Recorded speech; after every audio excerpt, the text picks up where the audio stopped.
This video was brought to you by Belroy. A long-running territorial dispute at the north end of South America is reaching a boiling point, with Guyana warning that it faces an existential threat in the form of a referendum in neighbouring Venezuela scheduled for December, that Guyanese authorities say is a prelude to annexation. So in this video, we're going to take a look at the territorial dispute, explain Venezuela's planned referendum, why Guyana feels so threatened by it, and what could happen next. Before we start, if you haven't already, please consider subscribing and ringing the bell to stay in the loop and be notified when we release new videos.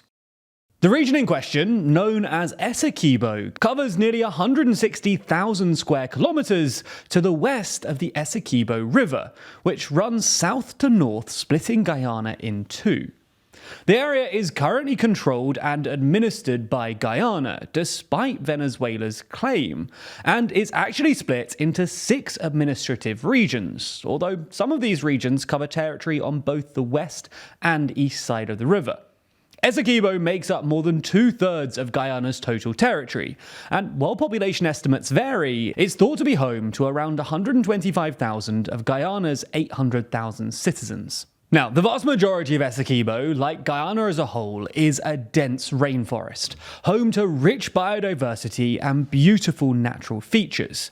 But here's the kicker. It's also home to a lot of oil, located under the seabed off the coast. The first significant discovery of Guyanese oil was by ExxonMobil back in 2015, and since then, the small country has become an oil hotspot after a series of further discoveries and major investments in exploration and extraction by oil companies, with the latest significant discovery being just last month. Guyana currently produces approximately 400,000 barrels of oil per day, but expects to ramp up production to 1.3 million barrels per day by 2027, with most coming from the oil-rich Stabroek block. Now, perhaps unsurprisingly, this oil boom has sent Guyana's economy soaring, something we made a video about a little while ago. But anyway, back to their dispute with Venezuela. As with many territorial disputes, its origins lie in the colonial era. In 1814, the Dutch officially ceded what is now Guyana to the United Kingdom, but the treaty didn't define a western boundary. So in 1840, the British commissioned an explorer to survey and delineate the territory's borders. The line he drew for British Guyana's western border with Venezuela effectively claimed a further 77,000 or so square kilometers of territory beyond what the British occupied at the time. Now, Venezuela disputed this line and claimed that the border was actually as far east as the Essequibo River, effectively laying claim to 2/3 of the British territory. A gold discovery then quickly raised the stakes of this dispute, and after significant lobbying from Venezuela, the US eventually got involved to pressure the UK into accepting an arbitration of the dispute. So, in 1899, the International Arbitration Tribunal ruled largely in favour of the UK, much to the disappointment of Venezuela. However, it did abide by the decision, and a new joint UK-Venezuela commission demarcated the boundary in accordance with the ruling. But fast forward to 1962, and Venezuela declares the 1899 ruling null and void, and basically describes it as a stitch-up. 4 years later, in 1966, Venezuela and the UK came to a new agreement in Guyana that essentially outlines guidelines for a diplomatic resolution to the dispute without validating either claims to the territory.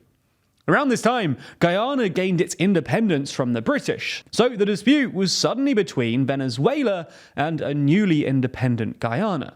Following this, things rumbled on without much change, with the mediation of the dispute falling under the UN Secretary General. But things intensified from 2015 onwards, when oil was discovered off Essequibo's coast, as Venezuela claimed that Guyana doesn't have the right to explore and exploit oil reserves in the area. with the involvement of American companies like ExxonMobil being particularly offensive to Venezuela. With this dispute rekindled and with little progress towards a mutual settlement over the previous decades, the UN Secretary General in 2018 decided to designate the International Court of Justice, or ICJ, as the means of settlement, and Guyana swiftly lodged a case asking for the ICJ to uphold the 1899 ruling. Venezuela, while partially boycotting proceedings, has sought to stop the case from moving forward by arguing that the court doesn't have jurisdiction over the case. However, the ICJ ruled in April of this year that the dispute did indeed fall under its jurisdiction, and the case is ongoing. However, in a major escalation of this dispute, in September, Venezuela's National Assembly greenlit a multi-question referendum regarding the territorial dispute, a referendum which is scheduled for the 3rd of December this year. The first question asks Venezuelans if they reject the ruling from 1899 and reject the jurisdiction of the ICJ over the matter, while supporting the 1966 Geneva Agreement as the sole legal instrument to reach a settlement. But the most notable question is the fifth and final one, which asks Venezuelans if they agree with integrating the region as a Venezuelan state, granting citizenship and identity cards to its population, incorporating it into the country's map, and so on. The Venezuelan government is urging its citizens to vote yes on all 5 questions, and the exact wording of them is clearly designed to push people towards that direction. But these questions, particularly the last one about incorporating Essequibo as a state, have set off alarm bells in Guyana, which has described the referendum as an existential threat to the country, adding that it would pave the way for Venezuela to unilaterally and illegally seize and annex 2/3 of Guyana's territory. The referendum has also drawn condemnation from the Commonwealth, CARICOM, and the Organization of American States, 3 organizations which Guyana is a member state of. The Guyanese government has also urged the ICJ to issue an emergency order for Venezuela not to proceed with the referendum. Now, the ICJ is yet to respond to this request. However, Venezuela's vice president said of Guyana's request that nothing will prevent the referendum from being held. Now, it's worth pointing out that even if, as expected, Venezuela votes yes to each question, then it wouldn't actually change the reality on the ground in the immediate term. The region would still be under Guyanese control, and the ICJ would still be the ones to make the official ruling. However, the question is what Venezuela does with what it will certainly consider a popular mandate. Due to the timing of the referendum, it could also be seen as a move to try and give more legitimacy to Venezuela's claim in the eyes of the ICJ. Additionally, it can be seen as an attempt by Venezuelan government to gauge its own public support ahead of next year's election, while also fomenting irredentist and nationalistic sentiment in order to boost said support and distract from domestic problems.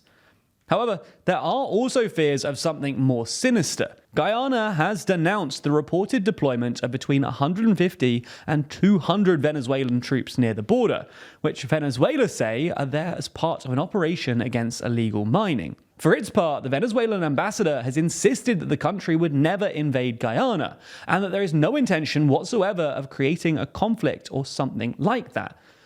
Considering what's at stake, this reassurance is unlikely to settle fears in Guyana. Now, when it comes to our journalism, you clearly expect us to provide high quality and responsible reporting. But shouldn't you also expect the same from the products you buy?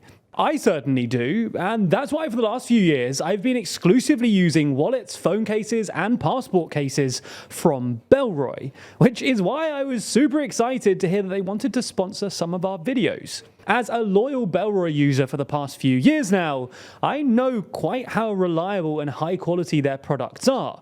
My current phone case, for instance, is beautifully minimal in this stunning terracotta leather.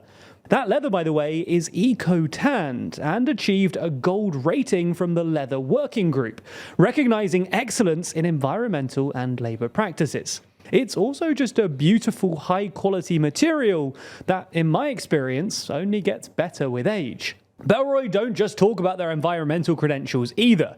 They're also an officially certified B Corp company and have upcycled 10.5 million plastic water bottles, used 60,000 kilograms of industrial nylon cutoffs, and saved 15 million litres of water by using dry tan leathers.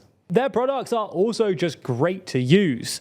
Designed around principles of minimalism, all of the Bellroy products that I've bought have been beautifully designed and easy to use, with their bags optimizing for functionality and efficiency, and their wallets are slimline enough to fit into any pocket. So find out why I've been using Bellroy for years now, and check out their huge array of products by clicking the link in the description. Plus, when you do, you'll get 10% off anything you order.